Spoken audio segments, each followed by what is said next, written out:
Bonjour à tous, bonjour à toutes. Stevenson disait dans une citation, il n'y a que 3 sujets de conversation. Je suis moi, vous êtes vous, et les autres sont les étrangers. Pour reprendre ces mots, mon rôle est d'inviter des artistes pour mettre en lumière ce qui chez eux est étranger pour vous. Un moment exclusif pour rentrer et accéder à un univers musical. Bienvenue dans la saison 2 du podcast Hype Soul.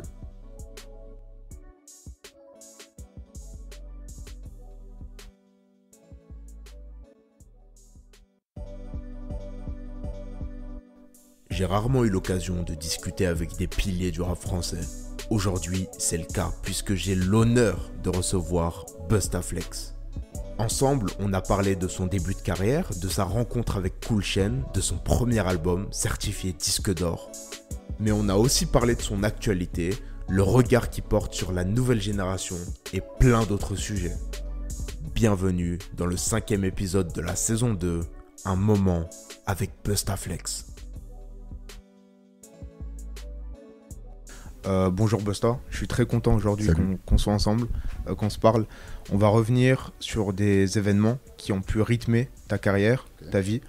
Donc déjà, est-ce que rapidement tu pourrais revenir sur quelques petites dates, quelques petites choses qui ont marqué ta carrière? Franchement, oui, mais en vrai, il y a pas mal de dates quand même, hein. Donc on va commencer par la première, on va dire 95-96, ma première apparition sur la compilation Hip Hop Soul Partie 2 de Cut Killer. C'est la première fois que ma voix apparaissait sur un disque, sur un CD, sur un compact disque à l'époque. Et donc pour moi, ça c'était très important parce que ça me permettait de pouvoir avoir une autre exposition que celle que j'avais déjà dans l'underground, tu vois. Donc ça m'a donné une belle exposition par rapport au public. Donc grâce à Cut Killer, ça c'était super. Donc on va dire 95, 96, que je sais plus trop. Ensuite, on va sauter des étapes. On va dire 98, mon premier album. C'est mon premier album où j'ai signé en maison de disques chez Warner, réalisé par Cool Chain de NTM. C'était mon premier album, donc j'ai eu de la chance qu'il soit réalisé par Cool Chain. Il y a pas mal d'intervenants à l'intérieur, dont Zoxy, des Sages Poètes de la Rue, Oxmo, Sully Céphile à la production, moi-même aussi à la production, Madizum. C'était vraiment mon premier album et qui a eu beaucoup de succès. Donc ça m'a permis de pouvoir m'installer dans le hip-hop. Donc cette année, en 98, elle était vraiment importante. Ensuite, qu'est-ce que je vais te dire d'autre? Il y en a plein des dates, hein, ça va être compliqué ça. Hein. En plus, ça a froid comme ça. Très rapidement, comme ça, peut-être encore une ou deux. Et justement, après, on va revenir sur un événement dans lequel tu vas me donner une ou deux anecdotes sur des gros événements. Par exemple, ton premier album, après, on va revenir dessus. Tu vois ce que je veux dire? D'accord. Donc voilà, si tu veux citer encore une ou deux dates qui ont marqué particulièrement. D'accord, alors on va dire ensuite 2008, 2008 c'était la tournée avec NTM. Ça aussi c'était super bien parce que c'était pas la première, parce que j'avais déjà fait en 98 la première partie, mais là c'était pour accompagner NTM en tournée, et franchement ça c'était vraiment mémorable. 2008 c'était vraiment super. Ensuite, une autre, je sais pas, je veux dire 2002 ou 2003. Je sais plus si c'est 2002 ou 2003. C'était pour Urban Peace au Stade de France. En live, j'ai fait 9 Respect, un de mes singles de l'époque. Et c'est un bon souvenir parce qu'on avait joué, je sais plus, il y avait 70 ou 80 000 personnes, je sais plus. Et ça, c'est mémorable. Donc, on va revenir sur ton premier contact avec le rap en tant qu'auditeur. D'accord. Mon premier contact avec le rap, je pense que c'est mon grand frère qui a dû ramener ça à la maison, mais après je pourrais pas te dire exactement quel titre ou quoi parce que ça remonte. Par contre, je sais que Public Enemy, c'est un groupe qui m'a beaucoup marqué. C'est un groupe des années 90, qui tourne encore aujourd'hui. Mais si tu veux, pour vraiment rentrer dans le détail, ça a été le premier groupe que je me suis acheté en cassette. Donc ça veut dire qu'à une époque, les musiques, elles étaient sur des cassettes. Et donc je vais dans le magasin et ce que je voulais, c'était acheter un truc de rap américain. Parce que je ne me connaissais pas du tout vraiment. Je voulais un bon album pour l'écouter, le décortiquer. Parce que cette musique, elle m'intéressait vraiment de plus en plus, tu vois. Donc je rentre dans le magasin et je dis au mec, au vendeur, oui, qu'est-ce qu'en rap américain qui se vend le plus dans votre boutique? Et il me dit, il me montre 2 cassettes. Il me montre une cassette de Public Enemy et une cassette de Beastie Boys. Et sur la pochette de l'album des Beastie Boys, c'était comme si c'était un stand de marché aux puces avec plein de jeans accrochés. Tu les voyais pas, les mecs, tu voyais juste ça. Et sur la pochette de Public Enemy, tu voyais 2 Renois derrière des barreaux de prison dans une cellule et tout ça. Et j'ai oublié le nom de l'album. Et donc, en voyant ça, je me suis dit, ouais, peut-être qu'avec les Renois, c'est peut-être mieux parce que l'autre, je sais pas, il n'y a pas leur tête, je sais pas. Donc, je me dis, bon, peut-être, attaque. Et je lui dis, oui, laquelle qui se vend le mieux des deux? Et il me dit, je crois que c'est... il me montre la Public Enemy. Je dis, bon, ben, je prends celle-là alors. D'accord. Celle, voilà. Public Enemy. Voilà, donc voilà. Excuse-moi pour l'anecdote. Hein. Ok, non, mais c'est pas grave, Okay. ça fait du contenu. On va parler de ton premier morceau en tant qu'artiste, que rappeur. Est-ce que tu pourrais nous en parler? Alors ouais, mon premier morceau en tant qu'artiste, rappeur, il s'appelle Kick avec mes Nike. Et, il était sorti à l'époque en 96. 96. Ouais, 96. Donc il est sorti, si tu veux, sur un maxi vinyle où il y avait 3 titres. L'équivalent d'un petit EP aujourd'hui. Ouais, c'est ça, puisqu'il y avait 4 chansons.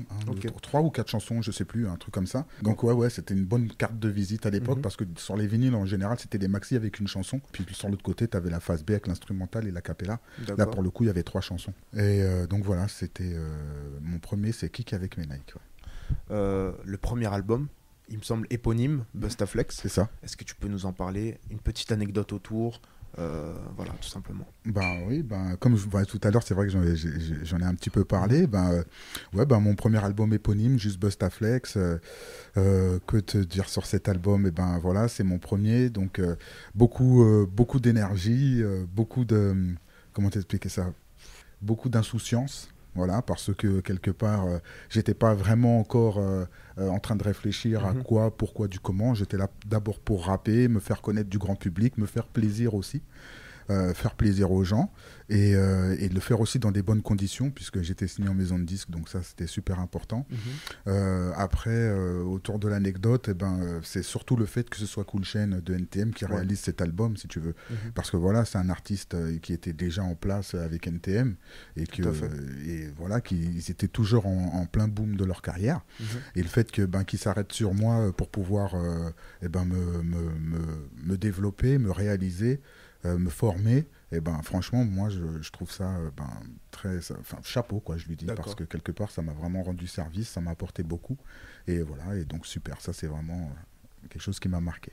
Tu viens de parler de l'aspect rappé, de l'aspect de la passion. Et quelle a été ta réaction à ton, du coup, premier succès, l'autre côté? C'est-à-dire que tu rappes, tu t'attends pas forcément à avoir ce succès, que ce soit commercial ou même que les gens parlent de toi, que tu aies des fans, des gens qui t'écoutent, qui connaissent tes morceaux. C'était quoi ta première réaction à cette chose-là, cet événement-là? Alors, je vais te traduire, si tu veux, ce que tu m'as dit par rapport à la première fois où je me suis entendu, je me suis entendu à la radio, mais par rapport à cet album, tu vois, c'est-à-dire que la première fois que le titre il est passé à la radio, notamment sur Skyrock, j'étais à Paris avec mon frère. Et là, c'est là que j'ai réalisé, parce que on écoutait la radio pour écouter la radio. Et j'étais vraiment, je sais plus s'il était déjà sorti ou pas l'album, bref, mais j'étais vraiment au tout début. Et lorsqu'ils ont annoncé Bustaflex, je fais mon job à plein temps, elle est passée. Et là, si tu veux, j'ai réalisé qu'il se passait vraiment quelque chose de sérieux. Même si l'album était enregistré et plein de choses, tu veux, je te raconterai des anecdotes de fou, mais c'est le fait de m'entendre à la radio, comme ça, dans la voiture, dans Paris, comme ça, spontanément, sans que ce soit programmé ou prévu. Voilà, ça m'a fait du bien. bien. Je sais que je crois que j'en ai pleuré, mais bon, pleuré de joie. J'ai eu des larmes qui sont montées parce que je me suis dit, waouh, c'est quand même quelque chose, quoi. C'est quand même l'aboutissement d'un travail, même si, bon, il y a encore du taf, mais là, le fait de m'entendre à la radio, je sais que il se passe quelque chose de sérieux. On a passé un cap, quoi. Exactement, voilà. Et après, bon, ben, la réaction des gens par rapport à mon succès ou au disque d'or, ceci, cela, ben, moi, j'étais content, mais ça me faisait aussi un petit peu peur parce que j'étais pas du tout habitué à ça et c'est pas quelque chose que je voulais. À l'époque, c'était pas vraiment le succès et être une star ou quoi que ce soit. C'était surtout être reconnu par mes pairs. Qu'on me valide en tant que vrai rappeur du hip-hop et tout ça. C'était très important pour moi à l'époque. Et voilà, c'est ce que je voulais. Et ça, j'avais réussi à le faire. Donc pour moi, tout le reste, c'était que du bonus, quoi. On va revenir sur ta rencontre avec Cool Chain, qui a d'ailleurs du coup produit ton premier album. Réalisé. Produit, c'est Warner en fait, la maison de disques qui produit. Est-ce que tu pourrais nous parler de cette première rencontre, de la première rencontre tout simplement? Ouais, bien sûr. Ben, cette première rencontre, elle s'est faite à Sony Music, dans les locaux de la maison de disques Sony. Parce que si tu veux, il y a la partie édition et la partie aussi production avec les labels. Et moi, j'étais signé chez Sony Publishing, c'est-à-dire la partie édition. Et NTM, ils étaient chez Epic, là-haut, dans les labels. Et donc un jour, le jour où j'avais été voir mon éditeur, lorsque je sors de son bureau et que je prends l'ascenseur, je tombe nez à nez sur Cool Chain, qui lui allait chez Epic. Et donc voilà, il me dit est-ce que tu as quelques minutes pour pouvoir parler? J'aimerais te parler et tout. Donc je dis ouais, bien sûr, pas de problème. Donc je le suis, on va dans les bureaux là-haut et de là il m'explique qu'il a entendu parler de moi, que j'ai un certain buzz, qu'il aime bien ce que je fais et est-ce que j'accepterais qu'il réalise mon premier album une fois que j'aurais choisi la maison de disques pour faire cet album-là, parce qu'à l'époque j'avais quelques propositions et donc voilà, il m'a dit une fois que tu choisis, j'aimerais bien réaliser ton album et voilà, c'est parti comme ça. Est-ce que tu pourrais me parler d'un concert, d'une date, d'un live qui t'a marqué personnellement? Oui, il y en a eu beaucoup, tu sais, il y en a beaucoup. Un live qui m'a marqué, je dirais lorsque j'ai fait la première partie de Busta Rhymes en 2006. En 2006 au Zénith. Une rencontre qui t'a marqué, outre du coup celle de Cool Chain éventuellement. Je vais dire Sully B. Wax, c'est un producteur français. Beatmaker et aussi c'était le rappeur des Little MC à l'époque. Et voilà. Dans une carrière, on a une ou plusieurs périodes d'incertitude, de gros doutes, parfois de manque de motivation, des problèmes aussi. Quelle a été ta plus grosse période de doute de toutes ces choses-là et comment tu as fait pour la surmonter finalement? Je vais dire tout le temps, mec, tout le temps en fait. Ouais, j'ai jamais été en mode ouais, c'est cool, c'est super, tranquille. Hein. J'ai toujours été en doute parce que c'est quelque part, si tu écoutes mes morceaux, ce que j'ai fait, je suis toujours en train de vouloir prouver que je suis un bon rappeur ou que je respecte ci ou respecte ça, alors que bon, quelque part, je dis pas que j'ai plus rien à prouver, mais c'est mon combat, c'est comme ça, tu vois. Donc, je suis toujours en doute. Période creuse, non. Traversée du désert, oui, ça arrive parfois, mais les doutes, tout le temps, toujours. Et pour les surmonter, c'est quoi l'idée? Relativiser, combattre perpétuellement? Non, sinon tu te fatigues à te combattre tout le temps. Je pense que c'est prendre du recul, respirer, c'est très important de respirer, parce que quand on respire pas, on s'étouffe. Donc respirer, ça permet de pouvoir bien vider son cerveau, et puis de pouvoir prendre du recul, voir une autre perspective sur ce que toi tu penses être des problèmes ou des doutes, et puis après tu prends le problème d'un autre angle. On va parler de tes débuts en tant que producteur. Est-ce que tu pourrais nous toucher un mot sur ça? Producteur au sens, tu parles des machines ou producteur d'albums? D'accord, ok. Oui, alors je m'y suis mis en 2011, je pense, en 2011, en faisant ma FlexStep, elle s'appelait FlexStep 93.8. D'accord. Parce que en fait, j'avais ce besoin d'indépendance. J'avais envie de faire mon label, de faire ma musique, pas forcément moi aux machines. Bon, pour le coup, je l'ai fait, mais travailler avec d'autres beatmakers pour pouvoir me produire moi tout seul, parce que j'avais envie de faire ça, parce que je sentais que que c'était la meilleure manière pour moi de pouvoir faire ma musique sans pouvoir me dire oui, il faut absolument que ça marche, qu'il faut que ça passe à la radio ou quoi que ce soit. Parce que moi, j'ai toujours été en maison de disque, c'est un autre délire où il faut passer en radio, où c'est un autre rendement, comme on va dire, entre guillemets. Et une fois que tu es en indépendant, ben, je pense que voilà, tu as une autre pression, mais c'est plus celle où tu dois faire de la musique avec du rendement. C'est plutôt tu fais de la musique qui te plaît en essayant de faire plaisir aux gens et toi aussi en même temps, quoi. Donc, tu es maître de tes œuvres, en indépendant, tu fais ta musique. Ouais. Est-ce que tu as appris tout l'aspect business sur le tas au fur et à mesure des... Oui, bien sûr, sur le tas. J'avais aussi quelques notions, mais vraiment, c'est sur le tas que j'ai vraiment appris. Ouais. On a pu te voir dans la série Validé. Yes. Dans la saison 1, aux côtés de Cool Chain, il me semble, Ouais. dans la scène de la soirée où Apache arrive. Ouais. Comment ça s'est passé pour que tu te retrouves justement dans ce casting qui est énorme au passage? Est-ce que tu pourrais nous en parler? Je vais dire comme Arsenic, qui disent dans un style, j'ai vu de la lumière, je me suis dit, qu'est-ce qui se passe là-haut? Ok. Non, je blague. Non, je rigole, j'ai un peu d'humour. Non, du tout. En fait, Franck Gastambide, on se connaissait déjà. Et voilà, lors du concert à Bercy avec NTM, il était venu et il m'a proposé est-ce que j'avais envie de participer à cette série et tout, de mettre ma tête dedans. Et donc, j'ai accepté volontiers. Voilà. On peut te voir en arrière-plan, entre guillemets. Est-ce que le cinéma, c'est quelque chose qui te séduit? On a vu beaucoup de rappeurs briller au cinéma, dans d'autres domaines. Est-ce que c'est quelque chose qui te plaît? À l'avenir, tu te verrais dans des longs courts-métrages? Ouais, pourquoi pas. Ben, j'ai bien aimé, même si bon, j'ai joué mon propre rôle en tant que Bustaflex, donc je n'avais pas vraiment de rôle à jouer ou de personnage à interpréter. Mais ouais, pourquoi pas. C'est quelque chose... Moi, je suis cinéphile à la base depuis longtemps, sériephile aussi. Donc, ouais, pourquoi pas. On parlait tout à l'heure de tes différents disques qui sont sortis avec des périodes, donc un certain temps entre chaque disque.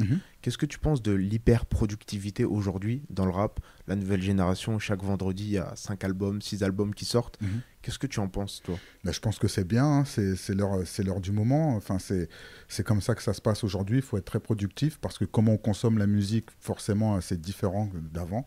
Moi aussi, je suis dans ce truc où voilà, tu choisis les morceaux que tu écoutes. Parfois, tu les écoutes pas en entier. Parfois, au bout de 10 secondes, tu passes à un autre. Donc, tu consommes la musique différemment et je pense que les jeunes, ils ont bien compris ça. C'est pour ça qu'ils sont assez productifs pour pouvoir toujours fournir et pas laisser trop de temps entre les disques puisqu'il y a d'autres mecs qui en sortent et puis après on peut t'oublier. Donc je pense que c'est leur technique. Toujours sur la nouvelle génération, est-ce qu'il y a des noms qui, toi, en tant que pilier ancien du rap, etc., qui te séduisent, qui te charment, des morceaux que tu trouves sympas, qui peuvent traverser même les générations? Je pense par exemple à un Rémi qui revient avec un rap beaucoup plus old school ou même complètement de nouvelles vagues. Est-ce que tu aurais quelques noms à nous citer d'artistes que tu aimes bien dans la nouvelle génération? Moi, je suis un grand fan de Ninho. Je trouve que voilà, j'ai commencé à l'écouter à partir de son album Destin et après avec ses mixtapes, il m'a vraiment conquis. Notamment la Mills 3, je la trouve vraiment parfaite. Donc j'aime beaucoup ce qu'il fait, Ninho.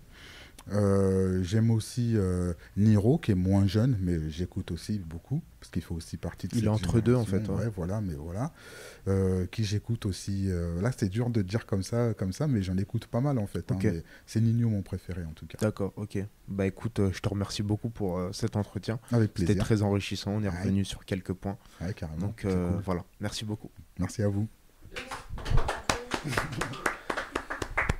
Super. C'était ma première interview vidéo. Sérieux? Ben, bravo mec, bravo. Mais tu vas voir, hein, tu vas te détendre, parce que je te sentais tendu de ouf et tout à fond. Non, c'est cool, mais tu vas voir, après tu vas...